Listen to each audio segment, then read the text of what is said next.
हाँ, मैं बहुत दिनों से अंबिकापुर क्षेत्र का दौरा करना चाह रहा था, तो मैं अभी 2 दिन पहले वहाँ पहुँचा। अंबिकापुर, जशपुर, अब आज रायगढ़ में हूँ और इसी रास्ते से होते हुए सारंगगढ़ वगैरह होकर वापस रायपुर जा रहा हूँ। निरीक्षण आपने किया है, सभी बटालियन के लिए कुछ खामियां वगैरह मिली है, कुछ सुधारने की जरूरत, अपडेट करने की जरूरत है लगेगी सर? सभी में सुधार की तो गुंजाइश रहेगी। हमारा एक यहाँ होमगार्ड भी ऑफिस है, उस फायर सर्विस भी देखता है, तो उसको भी मैं देखना चाहता था, क्योंकि रायगढ़ बहुत महत्वपूर्ण शहर है और बहुत सकरा पुराना बसा हुआ शहर है। तो अग्निशमन की व्यवस्था यहाँ क्या है उसको भी मैंने देखा है।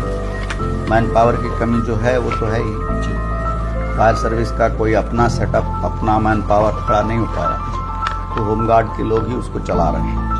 अभी तो जो सर्विसेज होमगार्ड दे रहा है उसके हिसाब से वो बहुत अच्छा काम कर रहे हैं लोग, और रायगढ़ जैसे शहर की अग्निशमन की व्यवस्था जो है वो बहुत प्रभावी तरीके से देख रहे हैं। अच्छा ये है कि आसपास कुछ इंडस्ट्री की भी फायर सर्विस है, तो उससे वो काम अच्छा कर रहे हैं। पुलिस का कल बैठक लिया, तो पुलिस विभाग में तो बहुत सारी जरूरत जो है अभी सुधार की, उस सब के बारे में चर्चा हुई है।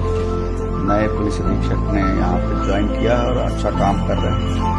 पुलिस के मनोबल को और उनकी विश्वसनीयता को बढ़ा करके समाज के बीच में विश्वास कायम करके समाज को अपने साथ जोड़ करके काम करना ही आज की पुलिस के लिए सबसे आवश्यक है, और उसी तरह की बातचीत। साइबर क्राइम बड़ी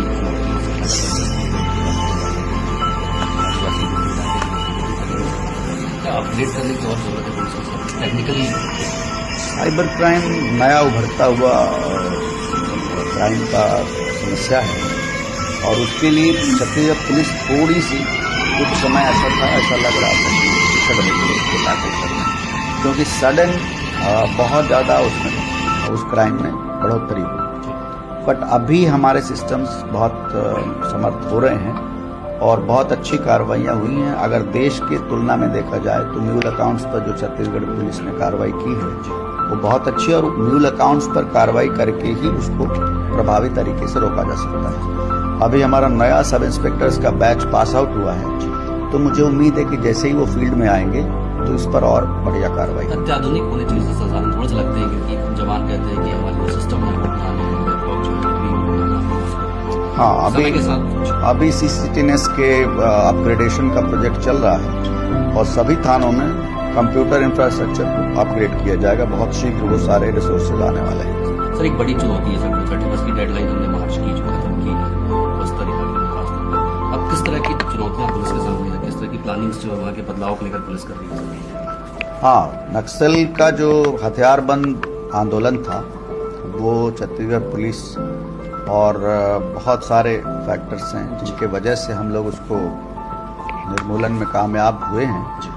थोड़ा बहुत जो अवशेष एलिमेंट्स हैं और उनके विचार, जिस विशेष तौर पर जो आबादी के बीच उन्होंने ये फैलाया कि बंदूक से ही समाधान निकल सकता है, अब उस चीज को जनता ने नकार दिया है, और ये हमारी सबसे बड़ी जीत है। अगर बंदूक के आधार पर समाधान खोजेंगे तो समाज में इतनी विसंगतियां हैं, इतनी सारी समस्याएं, और हर एक समूह का अपनी एक पीड़ा है, और उस पीड़ा के रिडर्सल के लिए अगर वो कोई आदमी बंदूक उठा ले तो फिर देश में कानून का राज नहीं बचता, संविधान भी नहीं बचता।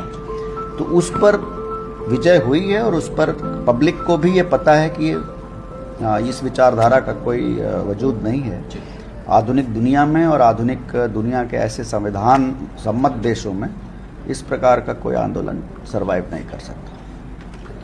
Thank you.